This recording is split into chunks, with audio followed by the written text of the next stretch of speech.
आज हम बात करेंगे क्लास 10th प्रकाश यानी लाइट चैप्टर के बारे में। प्रकाश का परावर्तन अपवर्तन के बारे में जानेंगे। उसके अंदर एक नियम पढ़ाया जाता है लाइट का इंसिडेंस यानी कि आपतित किरण और परिवर्तित किरण, उसके बारे में हम जानेंगे आज प्रैक्टिकल में और समझेंगे कि क्या एक्चुअल में लाइट रिफ्लेक्ट होती है या सभी लोग झूठ बोल रहे हैं या हमको गुमराह किया जा रहा है। आज बिल्कुल एक्चुअली हम समझेंगे किस प्रकार से लाइट रिफ्लेक्ट होती है। तो आइए हम समझते हैं, बिल्कुल ध्यान से, वीडियो को कोई स्किप करके नहीं जाएगा। ये नियम आपको समझना है और सोचना है, देखना है। ये प्रैक्टिकल है, आप बिल्कुल इसको आसान तरीके से समझ जाएंगे, चाहे आप पढ़ रहे हो चाहे नहीं पढ़ रहे हो, कोई भी काम कर रहे हैं। बिल्कुल इस नियम को समझें कि लाइट अगर सूरज से आती है तो वो कहाँ कैसे किस तरफ मुड़ जाती है, क्या हमको दिखाई दे रहा है इस दुनिया में, सारे वस्तुएं कैसे किस प्रकार से दिखाई दे रही है, इसके बारे में हम समझेंगे आज। क्या एक्चुअल में नियम सच में फिजिक्स के नियम जो है क्या सच में रियल हैं या हमको गुमराह किया जा रहा है या झूठा बताया जा रहा है, उसको आज हम समझेंगे, देखेंगे और आपके सामने प्रैक्टिकल करेंगे। हमारे पास एक लेज़र पॉइंटर होगा और एक क्या होगा, मिरर होगा।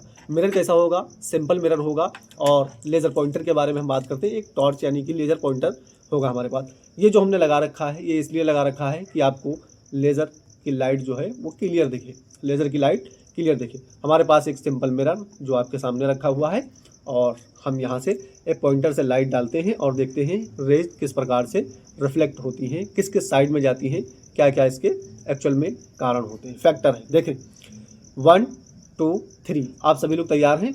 देखें 1 2 3, आप देख रहे होंगे लाइट को मैंने एक मिरर पे यानी कि दर्पण पे डाला। इसको बोलते हैं इंसिडेंस रेज। जो इधर से रेज आ रही हैं उनको बोलते हैं इंसिडेंस रेज। आपको दिख नहीं रहा, धूप बत्ती जब लगती है तभी आपको लाइट दिखती है, इसीलिए मैंने इन धूप बत्तियों को लगाया है। इसको बोलते हैं इंसिडेंस रेज। और ये जो दिख रही है इसको बोलते हैं रिफ्लेक्टेड रेज बोलते हैं। ये जो बीच में है ये क्या है, पॉइंट है, और इनके बीच में एक नॉर्मल होगा, एक अभिलंब होगा, और इनके बीच में एक इंसिडेंस एंगल बनेगा, एक रिफ्लेक्टेड एंगल बनेगा। दोनों एंगल समान होंगे, यानी कि जितना एंगल इंसिडेंस का होगा उतना एंगल रिफ्लेक्टेड का होगा। इंसिडेंस एंगल को आई से दर्शाते हैं और रिफ्लेक्टेड एंगल को आर से दर्शाते हैं, आपने पढ़ा होगा। जैसे जैसे मैं इस पॉइंटर को अभिलंब की तरफ ले जाता हूँ तो क्या दिख रहा है आपको कि ये जो लाइट है ये क्या हो रही है, ये रेज रिफ्लेक्टेड जो होती है ये समान हो जा रही है, यानी कि रिफ्लेक्टेड और इंसिडेंस रेज दोनों सेम हो जा रही हैं। इनके पाथ क्या हो जा रहे हैं, सेम पाथ हो रहे हैं, यानी जा रही है और तुरंत रिटर्न हो रही है। लाइट गई, इंसिडेंस रेज गई, और रिफ्लेक्टेड लाइट जो होती है वो रिफ्लेक्ट हो रही है कहाँ पर, अभिलंब यानी नॉर्मल की तरफ। बिल्कुल आप देख सकते हैं। और जैसे जैसे मैं इस इंसिडेंस रेज को यानी कि इस पॉइंटर को मैं दूर ले जाता हूँ, यहाँ पर एंगल देखें, यानी रिफ्लेक्टेड लाइट क्या हो रही है, ये भी दूर जा रही है। चाहे जिस साइड में ले लें, चाहे अपने तरफ ले लें या किसी भी साइड में ले लें, आप देख सकते हैं। ये नियम आपने बोर्ड पे पढ़ा होगा, लेकिन आज हम आपको प्रैक्टिकली दिखा रहे हैं। ये देख लें, इधर इधर कोई भी एंगल में लेके जाएं, ये क्या हो रहा है, जिस तरीके से ले जाओगे उस तरीके से वहाँ पर लाइट रिफ्लेक्ट होगी। जैसे जैसे इंसिडेंस रेज डालोगे वैसे वैसे लाइट क्या हो रही है, रिफ्लेक्ट हो रही है। आपको दिख रहा होगा, अगर नहीं दिख रहा है तो मैं थोड़ा मिरर को आगे बढ़ाता हूँ और इस धुएँ की साइड में लेके चलता हूँ तो आपको दिख जाएगा। यहाँ पर देखें, इस साइड में